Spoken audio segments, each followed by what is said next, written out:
오늘 제목이 너무나 마음에 듭니다. 말씀을 듣고 배우는 공동체. 교회는 공동체예요. 교회는 세상의 집단, 또 정치 집단, 이데올로기 집단, 교회는 세상의 어떤 클럽과는 다릅니다. 모든 단체들이 다 좋은 뜻으로 있죠. YMCA, YWCA 다 좋은 뜻으로 있지만 교회하고는 비교가 되지 않습니다. 선교단체는 있다가 없어집니다. 그 시대에 필요해서 만들어진 것뿐입니다. 그러나 교회는 잠깐 있다가 없어지는 것이 아니라 영원한 것입니다. 예수님께서 교회를 처음 세워주셨을 때 네 가지 기초적인 그 핵심 사항이 있습니다. 사람들이 나를 누구라 하느냐? 주는 그리스도시요 살아계신 하나님의 아들이십니다. 이 신앙 고백을 할 때, 베드로가 신앙 고백을 할 때 예수님이 너무 놀라서 이것은 내가 생각해서 한 말이 아니다. 혈육이 한 말이 아니다.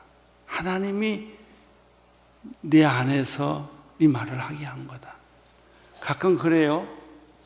내가 생각해서 한 말이 있고 하나님이 내 안에 들어오셔서 내 입술을 빌려가지고 하는 말이 있어요. 주는 그리스도시요 살아계신 하나님의 아들이십니다. 바요나 시모나 이것을 알게 하신 것은 내가 아니다. 하늘에 계신 하나님 아버지시다. 이 고백 위에 내 교회를 세우겠다 그랬어요. 교회는 그냥 세워진 게 아니에요. 이 고백 위에 교회가 세워집니다. 그래서 교회를 고백 공동체라고 말하죠. 이 서로 고백하는 사람, 신앙을 고백하는 사람들이 모인 공동체예요. 세상에 수많은 사람들이 있는데 이 고백을 할 수 있는 사람들이 불러내어 만들어진 공동체죠. 아브라함부터 시작해서 이 공동체가 형성이 됐어요. 이 공동체 안에 끊임없이 흐르고 있는 사상은 하나님의 말씀이에요. 사람 중심으로 모였다기보다는 말씀 중심으로 모인 것이죠. 그 내 고백 위에 내 교회를 세우리라. 두 번째 교회는 주님의 교회예요. 내 교회. 사람의 교회가 아닙니다. 이 교회 주인은 예수 그리스도이십니다. 그분에게 영광을 올려야 되고 그분이 영광을 받으셔야 됩니다. 모든 초점은 예수 그리스도이십니다. 교회에 가면 예수 냄새 나야 됩니다. 교회에 가면 예수님의 말씀을 들어야 됩니다. 교회에 가면 예수님의 기적이 보여야 합니다. 그게 교회예요. 내 교회예요. 주님의 교회예요. 그래서 교회 이름 제일 잘 지은 것이 주님의 교회예요. 주님의 교회. 내 교회를 세우리라. 세 번째는 음부의 권세가 이기지 못하리라. 교회는 굉장히 허술하는 것 같아도 영적 공동체이기 때문에 대문을 열어놔도 도적놈이 못 들어오는 것입니다. 참 이상한 공동체입니다. 제가 YM에 가서 1년 동안 훈련을 받을 때 그 YM 안에서 도난 사건이 일어났어요. 물건이 없어지고 누가 와서 다 방문 열어놓으니까 도난 사건이 일어났는데 그랬더니 리더들이 모이기 시작하더라고요. 그리고는 학생들 다 모아놓고 어저께 우리 캠퍼스에 도난 사건이 일어났습니다. 그래서 금식을 선포하고 우리 영적 바운다리가 구멍이 뚫렸다는 거예요. 우리 안에 분명히 무슨 문제가 있다는 거예요. 하나님이 기뻐하지 않는 죄가 있거나 문제가 있기 때문에 이 마귀가 들어올 수 없는 이곳에 들어왔다는 거예요. 다시 대문을 만드는 게 아니고 그들이 모여서 영적 재무장을 하더라고요. 며칠 동안, 일주일 동안. 제가 그 모습을 보면서 이분들은 생각하는 게 좀 다르구나. 교회라는 공동체, 또 우리 그리스도인들의 공동체를 어떻게 이해하는가. 교회도 가끔은 금전사고가 나요. 또 교회도 가끔 싸우기도 해요. 그거는 뭐냐면 그 교회의 울타리가, 영적 울타리가 느슨해진 거예요. 그럴 때 보면 대개 교회 안에 범죄가 있거나 하나님이 싫어하는 죄악이 있거나 그래요. 우리는 모르죠. 누군가 그런 범죄를 저질렀을 때 교회는 영적 공격을 받게 되는 것이죠. 교회의 본질은 음부의 권세가, 세상의 권세가, 지옥의 권세가 교회를 공격할 수 없습니다. 이게 교회입니다. 교회는 그래서 우리를 보호해주는 울타리예요. 교회는 천국 열쇠 공동체입니다. 문을 열면 열리고 문을 닫으면 닫는 것이죠. 오늘날 교회가 몸집은 커도 능력을 잃어버린 것은 공동체 의식이 없기 때문이에요. 이 공동체 의식을 가장 잘 표현해 주는 데가 순입니다. 우리 교회 전체는 너무 커요.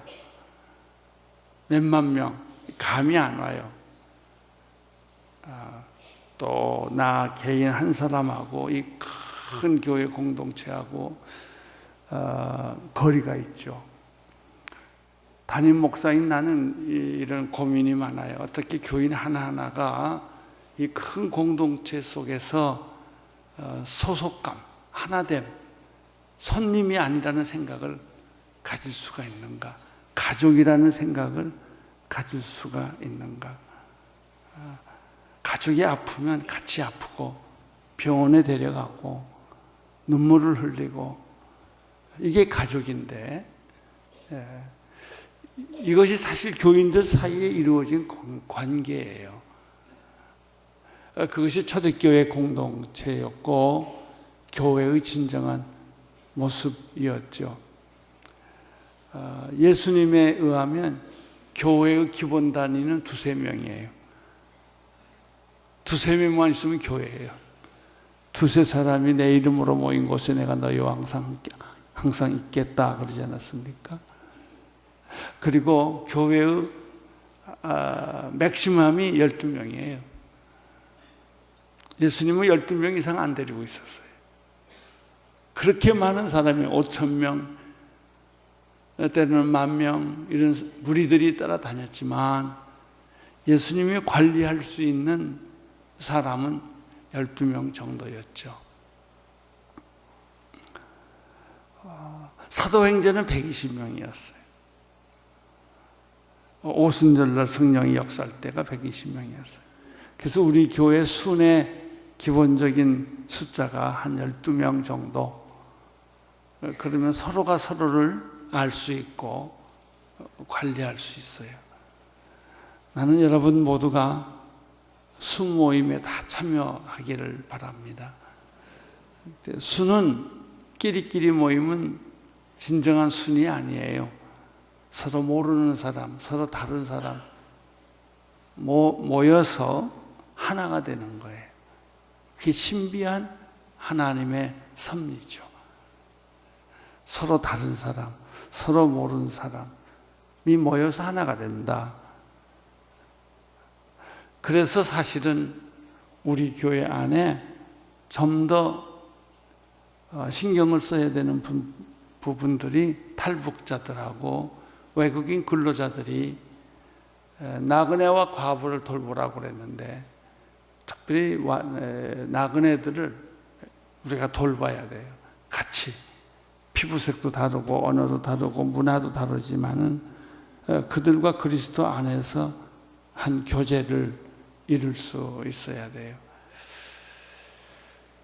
이스라엘이 공동체가 생길 때는 그는 유태인들, 이스라엘 백성들끼리의 공동체였죠. 하나님이 이것을 싫어해서 복음이 처음에는 이스라엘 유태인들에게 맡겨놨는데 이 사람들이 이걸 너무 독점해 버리니까, 메시아를 받아들이지 않으니까 이방인에게 이걸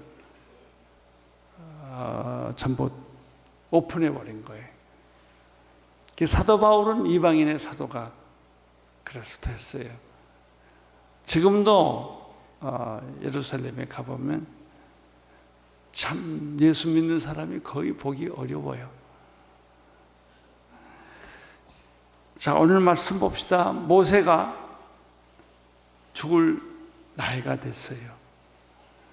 여기서 우리가 배우는 진리, 죽을 때는 죽어라, 이거예요. 아주 간단한 겁니다. 죽을 때가 됐는데 안 죽으려고 하면 비참해집니다. 아름답게 죽고 깨끗하게 죽고 멋있게 죽고 이런 비전이 있어야 돼요. 죽을 때는 다 놓고 가요. 남길 게 뭔가 유산, 그게 신앙이에요. 죽을 때 통장을 주겠어요? 반지를 주겠어요? 다이아몬드를 주겠어요? 집을 주겠어요? 그래서 돈 많은 분들은 첫째 아들은 이거는 내 거, 둘째 아들은 이거는 내 회사는 내 거, 다 이렇게 나눠주면요 맨날 싸워요. 더 줬다, 덜 줬다, 나는 왜 이거밖에 안 주냐. 물질이라는 게 그런 겁니다. 인간이 남을 수 있는 것, 남겨줄 수 있는 것, 이것은 신앙이에요. 신앙은 싸우지 않아요. 모세가 이제 죽을 나이가 됐어요. 그래서 알았어요. 물러서야 된다는 것. 그 얼마나 유혹이 많았겠어요. 그 코앞에 왔는데, 가나안 땅의 눈앞에 왔는데, 그동안 자기의 카리스마와 리더십으로 이스라엘 백성 끌고 여기까지 왔는데 한 발자국만 건너면 가나안 땅인데, 요단강을 건널 수 있는데 그런 생각을 했을 거예요. 여기서 스톱하는 거예요. 나는 여기까지. 다음은 바톤을 던져줄 테니까 내가 뛰어라.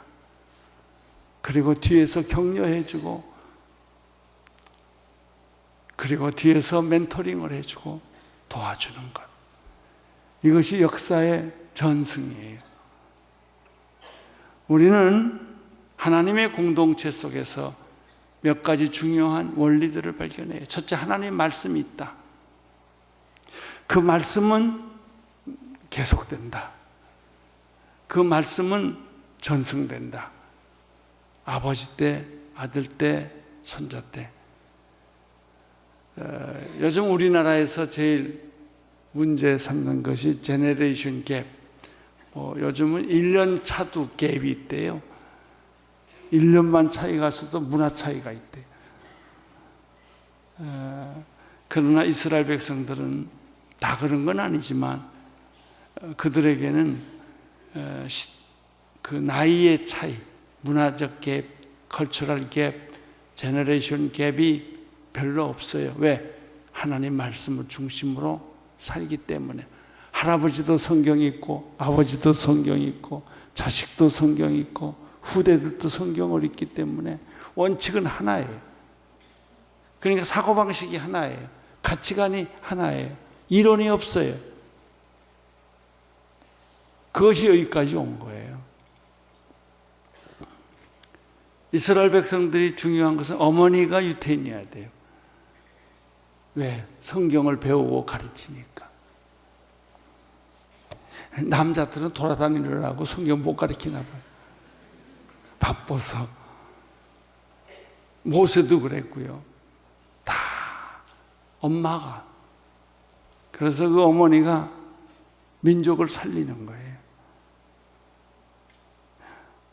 어머니가 죽으면요. 요즘은 아빠가 살아야 가정이 산다 그러는데 난 어머니가 살아야 민족이 산다. 어머니가 신앙의 전승을 해주는 거예요. 신앙의 전승. 모세가 이제 떠날 때 오늘 메시지는 간단합니다. 9절을 보십시오.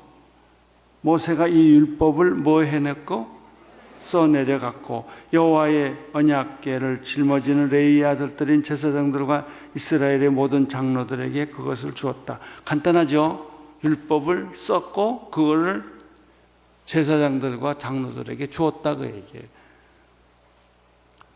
여기서 우리가 하나 보너스로 얻어먹을 거 성경 써라. 나는 우리 교회에서도 그거 좀 하고 싶은데 아직 못했어요. 성경 쓰기 운동. 참 좋은 거예요. 우리 교회 장로님 한 분이 계시는데 중앙대학에서 대학원장도 하셨죠. 그분은 다 은퇴하시고 주업이 성경 쓰는 거예요. 영어로 쓰고 일본어로 쓰고 중국어로 쓰고 독일어로 쓰고 한국말 성경을 창세기부터 계시록까지 그걸 다 써요. 그게 일과예요. 성경 쓰는. 저는 그 모습을 옆에서 보면서 부럽기도 하고 좋기도 하고 박수치고도 싶고 그래요. 모세가 성경을 썼다고 그랬어요. 이 율법을 써 내려갔고 그래서 그 율법책을 전수했다. 아버지가 쓴 책을 전수해요. 장례식에 가보면 우리 아버지도 우리 어머니도 장례식 할 때 보면요. 우리 어머니가 읽었던 책을 관에다 넣었어요. 우리 아버지가 읽었던 책을 관에다 넣었어요. 자기가 읽던 책, 그것도 좋죠. 쓴 책이면 얼마나 좋겠어요. 한번 시도해 보세요. 성경 써가는 것. 양지 선교센터에 우리 권사님이 한 분 계시는데 그 땅 주인이었죠. 그 권사님의 어머니, 할머님이 거기서 기도하신 분이 있어요. 눈이 침침해요. 어느 날 만났더니 내가 성경을 쓰니까 눈이 좋아지네. 그래요. 눈이 밝아지네. 성경을 암송하면 기억력이 좋아지고요. 성경을 써내려가면 눈이 좋아져요.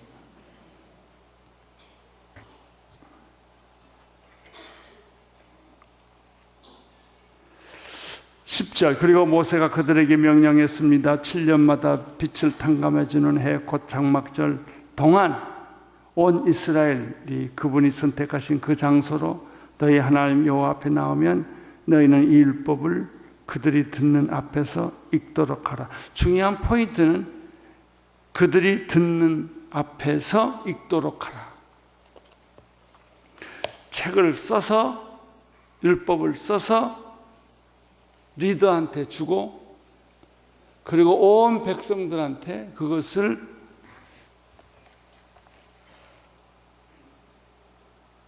그들이 듣는 앞에서 읽도록 하라. 학사 에스라가 느헤미야와 함께 온 백성들 앞에서 성경을 읽었어요.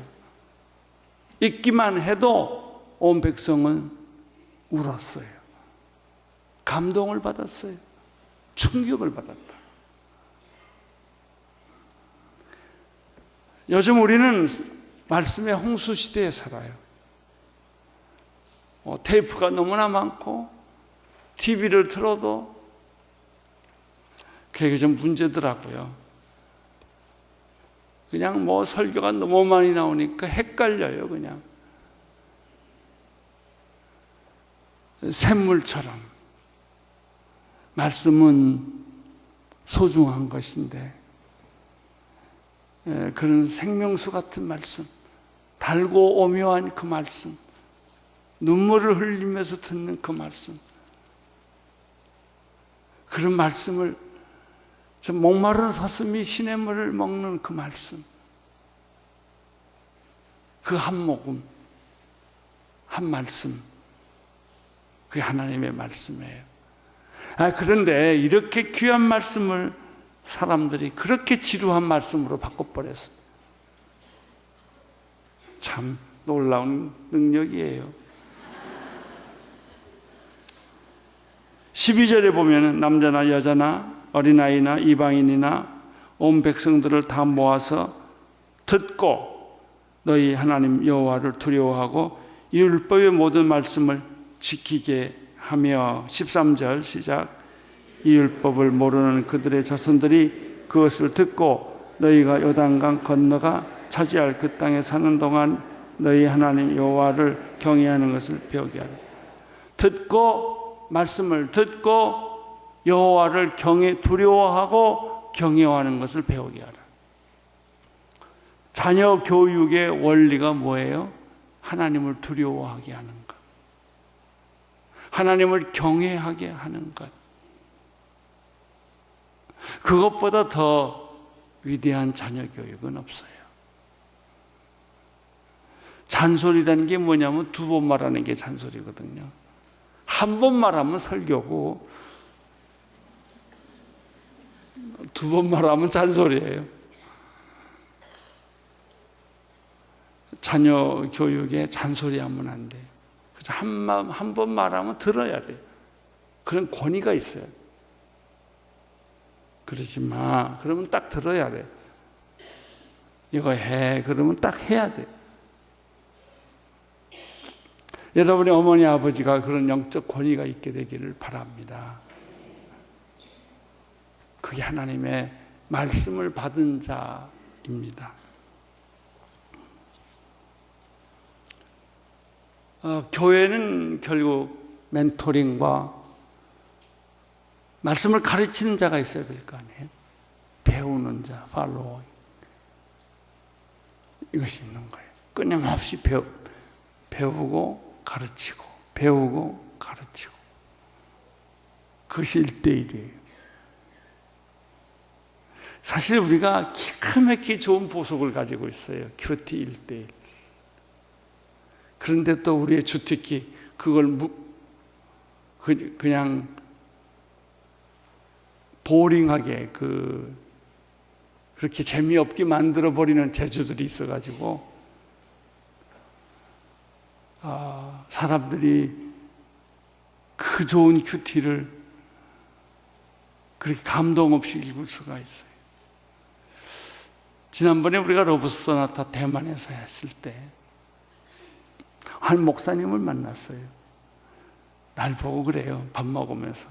목사님 교회는 1000만 큐티 하신대죠. 그래서 나보고 약간 비웃듯이 1000만 큐티가 뭡니까? 1억 명 큐티를 해야지.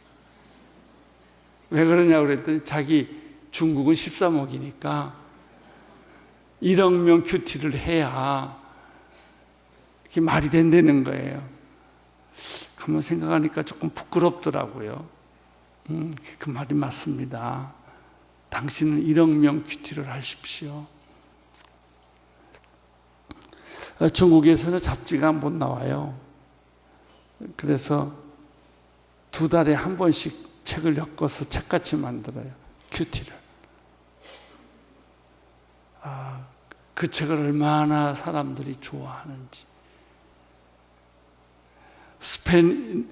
스페인시는요, 멕시코는 이 생명의 삶이 한 달에 6만 건이 나가요. 엄청나게 나갑니다. 지금 그 사람들이 목매어 우리한테 부탁하는 게 세나 청소년 큐티를 허락해달라는 거예요. 번역하게 해달라는 거예요. 아는 사람들은 그게 보석인 줄 아는 거예요.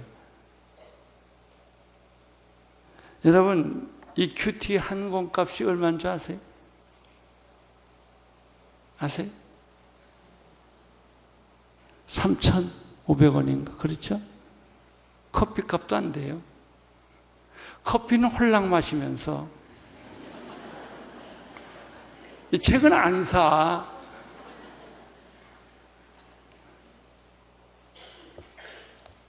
여러분, 소중한 걸 소중하게 여기세요.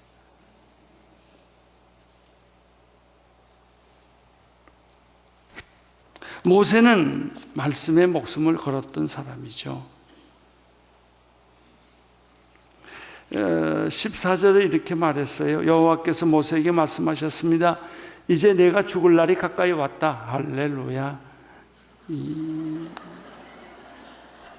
아니, 죽을 날이 가까운 건 축복이에요. 안 그래요? 우리 교회에 100살 넘으신 분들이 여러분 계셨는데 일찍 죽는 게 좋아요. 백수하십시오. 그거 좋은 말이기도 하지만 여러분 건강해서 100살 살면 괜찮은데 나이가 늙고 기억력도 없어지고 다른 사람의 도움을 받아야 되고 그렇죠? 아름답게 죽으세요. 죽음을 묵상하시고 환영하세요. 죽음을 두려워하지 마세요. 죽음은 우리 인생의 꽃이에요. 영광이에요. 그래서 나는 우리 장례식 문화는 좀 바꿔줘야 된다고 생각해. 그 세문안교회 이수영 목사님이라는 분이 계시는데 그분이 저희 신학교 동창이에요.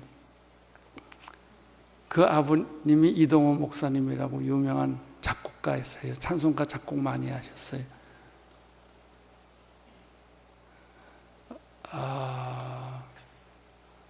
그분의 아들이 돌아가셨을 때 그 장례식에 우는 사람은 용서를 안 해요.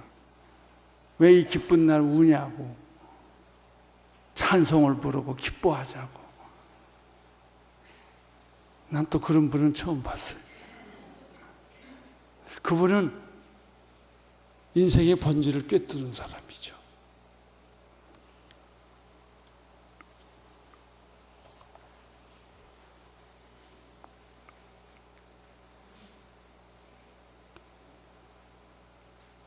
죽을 날이 가까이 왔다. 여호수아를 불러 너희들이 회막 앞으로 나오라. 내가 거기서 너희에게 임무를 부여할 것이다. 그리하여 모세와 여호수아는 회막 앞으로 나왔습니다. 여호와께서 회막에서 구름 기둥 가운데 나타나셨고 그 구름 기둥은 회막 문 위에 머물러 있습니다. 하나님이 모세에게 말씀하셨죠. 죽을 날이 가까웠다. 여호수아를 불러라. 회막으로 모여라. 그리고 미션을 받아라. 간단하면 그런 거예요. 그래서 그렇게 했어요. 그렇지만 16절에 보면 또 경고를 하는 거예요. 그러지 못할 경우에는 화가 있을 거다. 이걸 꼭 하세요, 하나님. 순종하면 축복이 있지만 그렇지 못할 경우에는 저주가 있을 것이다. 화와 복을 내 앞에 두었다. 생명과 축복을 내 앞에 두었다. 선택은 내가 해라. 그래서 우리는 하나님 앞에서 변명 못해요. 왜? 선택은 네가 해야 되니까. 책임도 내게 있으니까. 그때 여호와께서 모세에게 말씀하셨습니다. 너는 너희 선조들과 함께 잠들 것이지만 이 백성들이 그들이 들어갈 그 땅의 이방 신들과 음란한 짓을 할 것이다. 그들은 나를 버리고 내가 그들과 맺은 언약을 깰 것이다. 예언을 해요. 가나안 땅에 들어가서 이스라엘 백성들이 이방 신을 섬기고 음란한 짓을 할 것을 미리 얘기를 하는 거예요.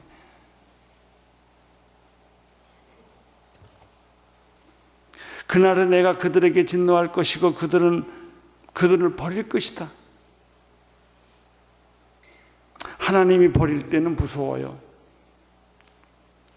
진짜 인정사정 없이 버려요. 뒤돌아보지 않고 버려요.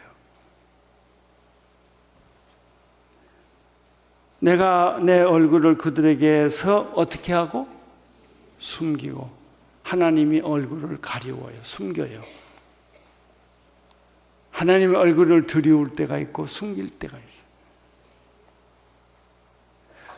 그들을 멸망시킬 것이다. 많은 재앙들과 어려움이 그들에게 닥치면 그날에 그들이 우리 하나님이 우리와 함께 하시지 않아서 이런 재앙들이 우리에게 닥친 것이 아닌가 하고 물을 것이다. 그리고 나는 그날에 그들이 다른 신들에게 눈을 돌린 그들이 모든 악함으로 인해 내 얼굴을 뭐 할 것이다? 숨길 것이다. 하나님의 얼굴이 태양같이 빛나서 여러분을 비추시기를 바랍니다. 하나님의 얼굴이 숨기면 우리는 죽습니다.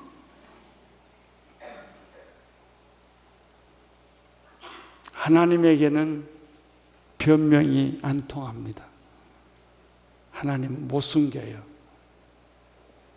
땅 끝에 가도 하늘 끝에 가도 바다 밑에 가도 하나님은 숨길 수 없어요. 나 자신은 속여도 하나님은 못 속여요. 하나님의 태양의 얼굴이 여러분에게 환하게 비치시기를 축원합니다.